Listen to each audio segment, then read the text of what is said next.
उदयपुर गांव में एक बहुत ही गरीब ब्राह्मण गंगाधर रहा करता था। वो गांव में भिक्षा मांगकर अपना गुजर बसर किया करता था।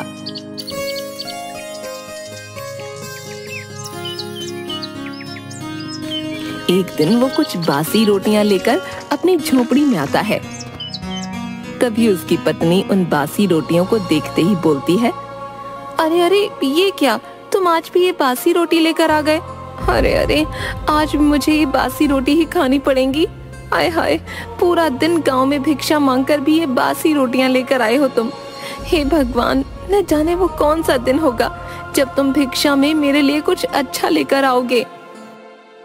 अरे भाग्यवान, अब चुप हो जाओ। गांव वाले भिक्षा में जो भी मुझे देते हैं वो मैं तुम्हारे लिए ले आता हूँ। भाग्यवान, अब तुम ही बताओ मैं क्या करूँ? अरे चुप करो, तुम जब भी देखो बस यही बोलते हो। आखिर कब तक खाऊं मैं ये बासी रोटियां? देखो, अगर तुम कल सुबह भिक्षा में मेरे लिए कुछ अच्छा नहीं लाए तो अच्छा नहीं होगा। हाँ, बता देती हूँ। बेचारा गंगाधर अपनी पत्नी की ऐसी बातें सुनकर बहुत दुखी हो जाता है।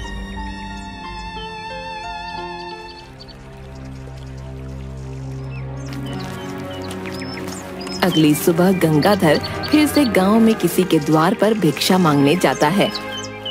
अरे कोई है, भिक्षा दे दो, भिक्षा दे दो, मुझ गरीब ब्राह्मण को भिक्षा दो। तभी एक बुढ़िया अपनी झोपड़ी से निकलकर उसके सामने आती है। अरे कौन हो तुम? देखने से तो भिक्षु नजर आ रहे हो, लेकिन मैं तुम्हें क्या दे सकती हूँ भला? मेरे घर में तो बस कुछ चावल के दाने ही हैं बेटा, उसमें तो तुम्हारा पेट भी नहीं भरेगा। अरे नहीं नहीं अम्मा, मैं ज्यादा की अपेक्षा तो कभी नहीं करता हूँ। तुम्हारे घर में जो भी थोड़े चावल हैं वही मुझे दे दीजिए, मैं उन्हीं से अपना पेट भर लूंगा। अच्छा ठीक है बेटा, मैं अभी लेकर आती हूँ। चावल के दाने ही चलेंगे। जिसके बाद चावल के दाने लाकर गंगाधर को देती है। बहुत बहुत धन्यवाद अम्मा। अच्छा, अब मैं चलता हूँ। मेरी पत्नी मेरी राह देख रही होगी। आज तो मैं अपनी पत्नी को ये चावल ले जाकर दूंगा। बेचारी बासी रोटी खा खा कर ऊब गई है, आज तो खुश हो जाएगी। गंगाधर इसके बाद अपनी झोपड़ी में जाता है। अरे आ गए तुम, इतनी देर कर दी आज तुमने आने में। मैं कब से तुम्हारी राह देख रही थी। आज भिक्षा में क्या लाए हो? क्या आज भी बासी रोटी उठा लाए हो? अरे अरे भाग्यवान, ये देखो, आज भिक्षा में मैं तुम्हारे लिए चावल के दाने लेकर आया हूँ। आज इन्हें ही पकाकर भोजन बना लो।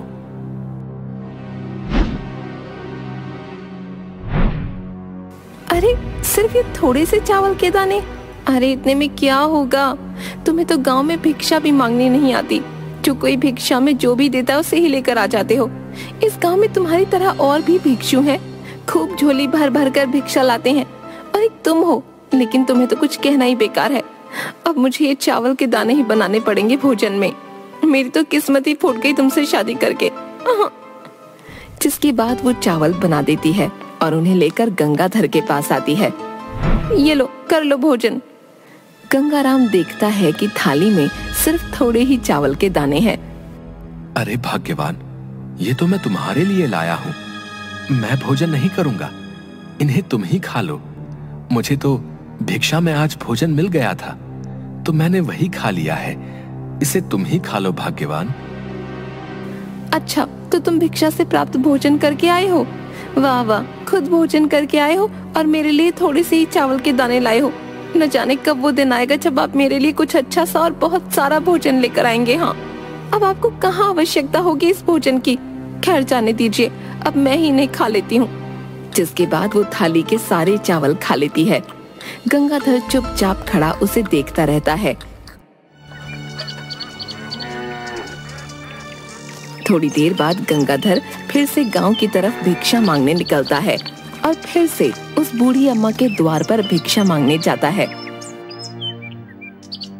भिक्षाम देहि, भिक्षाम देहि। अरे कौन? अच्छा, तो फिर से आ गया। लेकिन बेटा, मेरे पास तो आज खुद ही खाने को कुछ नहीं है। मैं तो खुद भूख से मरी जा रही हूँ। मैं तुझे कहाँ से दूंगी बेटा? अरे ये तुम क्या बोल रही हो अम्मा? क्या आपने कुछ भी नहीं खाया है? गंगाधर अपने झोले में देखता है तो उसमें बासी रोटी पड़ी होती हैं। गंगाधर वो बासी रोटियां उस बुढ़िया को दे देता है। अरे अम्मा, मेरे पास तुम्हें देने के लिए और तो कुछ नहीं है सिवाय इस बासी रोटी के। तुम इसे ही खाकर अपनी भूख मिटा लो। अरे हाँ हाँ, क्यों नहीं बेटा, मुझे तो बहुत जोरों की भूख लगी है। हाँ ला दे, यही बासी रोटियां मुझे दे दे। जिसके बाद गंगाधर अम्मा को बासी रोटी दे देता है। बूढ़ी अम्मा बड़े चाव से बासी रोटियां खा लेती है। अरे वाह वाह बेटा, तेरी बासी रोटी खाकर तो मेरी आत्मा को शांति मिल गई। वाकई तू एक नेक दिल इंसान है। आज तूने अपनी बासी रोटी से ही सही लेकिन मेरी भूख मिटा दी बेटा। मैं तुझे कुछ देना चाहती हूँ, तू रुक, मैं अभी आई हूँ।